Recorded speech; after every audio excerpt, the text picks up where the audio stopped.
Hola, mi nombre es José Eduardo Telles Espinosa. Esto es Charlas de Amparo. Vamos a un bloque más del módulo Los recursos en el juicio de amparo. Estamos desarrollando concretamente el recurso de queja. Esta es la parte 25, si mal no recuerdo, si es 25, el recurso de queja o los recursos en el amparo, parte 25.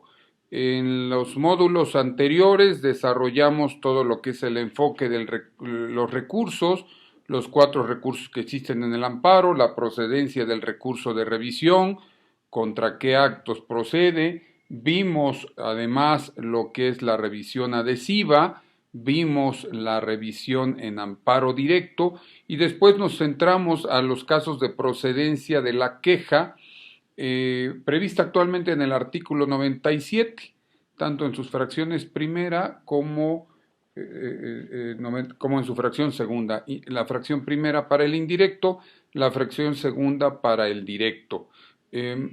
Vamos a continuar hablando sobre el tema en esta tarde en donde Argos Cursa nos permite ocupar este tiempo en donde el programa Charlas de Amparo pues ya lleva un poco más de un año en www.argoscursaradio.com. Para aquellos seguidores de Charlas de Amparo, pues también es importante que sepas que están los audios a través de Argos Cursa Radio. Ahí los puedes descargar y estarlos escuchando. Lo interesante de esto es que lo estés escuchando y reiterarte la invitación para que los días 27 y 28 de noviembre, 27 y 28 de noviembre, un segundo, ¿sí? ¿Sí? Sí. ¿Me permites? Estoy grabando un programa, te regreso la llamada en media hora. Gracias, gracias, bye. Perdón, pensé que era por alguna otra cosa este, que, que teníamos pendientes. Mil disculpas, pero bueno, a veces así estar en vivo también es interesante. Vamos a continuar. Entonces te decía que lo más importante en el enfoque del recurso de queja es que vayamos ubicando los supuestos. Regreso, vimos los casos, vimos los supuestos, vimos el trámite, vimos que hay en indirecto, vimos que hay en directo. Te invito a que veas esos audios. Te decía que te reitero la invitación para los días 27, viernes 27 toda la tarde y sábado 28 todo el día. Son entre 13 y 15 horas que vamos a estar hablando de amparo, pero de amparo a la más alta especialización, en donde pues la idea es que nos juntemos un grupo de personas. Argos Cursa nos invita a que asistamos, está por definir el hotel, asistamos a la Ciudad de México y vamos a encontrar esos casos límites. ¿Qué pasa donde aparentemente no hay solución en algunos juicios? ¿O qué pasa para que aprendas a cómo se debe de plantear, no sé, el amparo contra normas generales, qué es la jurisprudencia temática, qué es la complementación de fundamentación y motivación en los amparos administrativos, cómo se hace la posibilidad de un dictamen para que te apliquen una jurisprudencia temática, que lo he sostenido en algunos casos, la preparación de violaciones procesales cuando no ha habido, mayor posibilidad de defensa, en fin, entre muchos otros casos. Y sin mayor preámbulo, enfoquémonos al tema del día de hoy, que es el recurso de queja, y básicamente te dije en el módulo anterior que íbamos a ver cómo se redactan los agravios. ¿Por qué? Porque estamos analizando el artículo 100 en su primer párrafo. Artículo 100. En el escrito de queja se expresarán los agravios que cause la resolución recurrida. En el escrito de agravios se expresará En el escrito de quejas se expresarán los agravios que cause la resolución recurrida. Llevo 25 años en la función, en el trabajo. Como juez fui 4 años y medio, llevo cerca de 15 como magistrado, y sí te puedo decir que en esos 15 años me he dado cuenta que cuando no hay suplencia de la queja, pues muchos asuntos se pierden por inoperancia de agravios. No es que sean abogados malintencionados, sino que en ocasiones pues no nos enseñaron en la universidad. Entonces veámoslo de manera muy sencilla. Acuérdate, Charlas de Amparo tiene esa filosofía, hacer el conocimiento del amparo de una manera por demás asequible. tienes que formular un escrito de expresión de agravios. ¿Qué es un agravio? Pero antes de que me des la respuesta que te enseñaron en la universidad o te enseñaron en aquel curso de posgrado, cuando me hables de la lesión jurídica y según aquellos doctores famosos, no, no, no. Yo quiero que me digas y que pienses en este momento qué es un agravio, qué es lo que te imaginas tú que tienes que ir a decirle a un tribunal colegiado, regla general, cuando el juez de distrito hizo algo incorrectamente. Centrémonos a lo que viene a ser el recurso de queja en el amparo indirecto. Pensemos en esas primeras posibilidades y hagamos unos ejercicios sobre el tema. Si vamos a redactar un escrito de expresión de agravios, ¿qué es lo que tenemos que decir? Hay que recordar que algunos sostienen que en el juicio de amparo impera el principio de estricto derecho. Yo he sostenido mis dudas desde el punto de vista de que ante el texto actual del artículo 79, que prevé la suplencia de la queja ante 76 bis, pues yo creo que en todos los casos ya se suple. Bueno, pero con los casos excepcionales, no faltará quien me diga, sobre todo en materia civil, mercantil, administrativa, como es el caso para muchos seguidores de Argos Cursa, en donde pues hay muchos contadores, hay abogados especialistas en fiscal. Entonces, en aquellos asuntos tradicionalmente conocidos de estricto derecho, aunque ya te he dicho, pues que no son de estricto derecho porque se te puede suplir la deficiencia de la queja de conformidad con 79.1, se te puede suplir la suplencia de la queja, hacer la suplencia de la queja con 79 sexta, con 79 séptima, esto es, porque hay una norma general declarada inconstitucional por jurisprudencia de la Corte, por una norma general declarada inconstitucional por jurisprudencia de la Corte de aplicación temática, porque se trata de una violación evidente de la ley o de una norma general, fracción sexta, porque se está en presencia de un estado de marginación y pobreza, en presencia de un estado de marginación y pobreza. Entonces, en ese tipo de situaciones, a ver un segundo.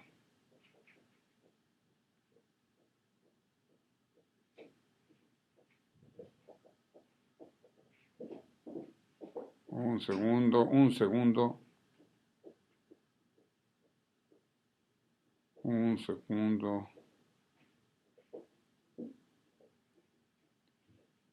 Perdón. Entonces te digo que bueno, estar grabando y estar atendiendo algunas cuestiones personales es medio complicado. Pero bueno, vamos a decir, ¿qué es lo que en esencia dices en ese escrito de expresión de agravios? Te puedo decir en principio y te pido y te sugiero que no digas, no hagas valer, corrijo, programación neurolingüística, evita decir que se están violando garantías individuales o hay garantías por el juez de amparo. No lo digas, evita decirlo.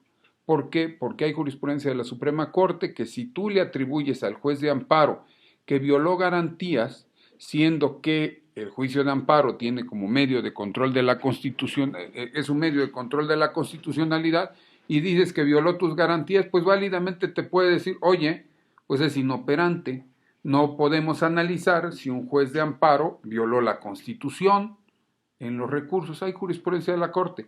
A lo mejor me dices, oye, no es justo, no es correcto, todos los juzgadores estamos obligados a salvaguardar la Constitución, protestamos a hacerla respetar y demás. Sí, pero es técnica de amparo.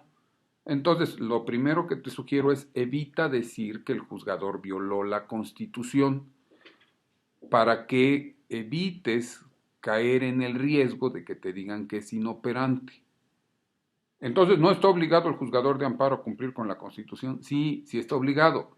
Ejemplo, es muy diferente que tú digas, el juez de distrito en el acuerdo recurrido violó el artículo 16 de la Constitución porque no fundó ni motivó el acuerdo recurrido.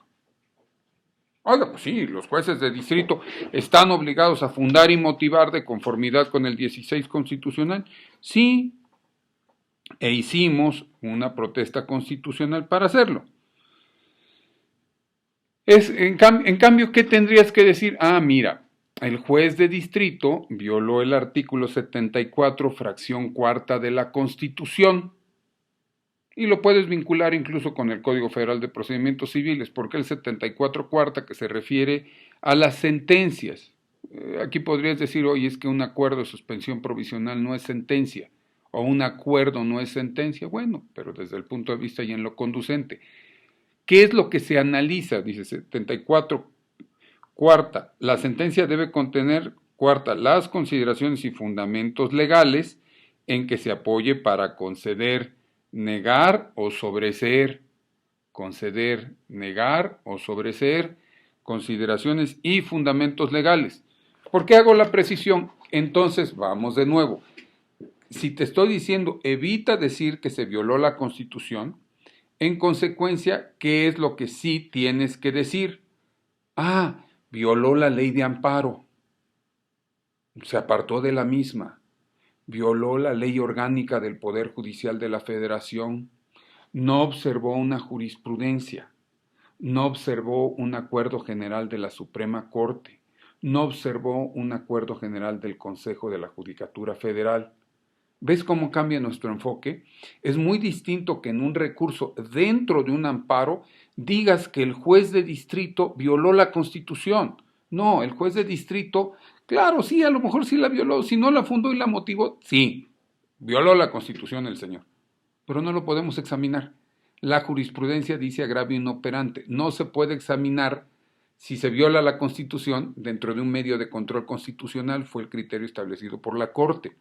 En cambio, tus planteamientos van dirigidos a través de los agravios a decirle al tribunal colegiado cuál es la disposición legal de la ley de amparo, de la ley orgánica del Poder Judicial de la Federación, del Código Federal de Procedimientos Civiles, de la jurisprudencia, de los acuerdos de la Suprema Corte de Justicia de la Nación, acuerdos generales, de los acuerdos generales del Consejo de la Judicatura Federal, que no observó el juez de amparo.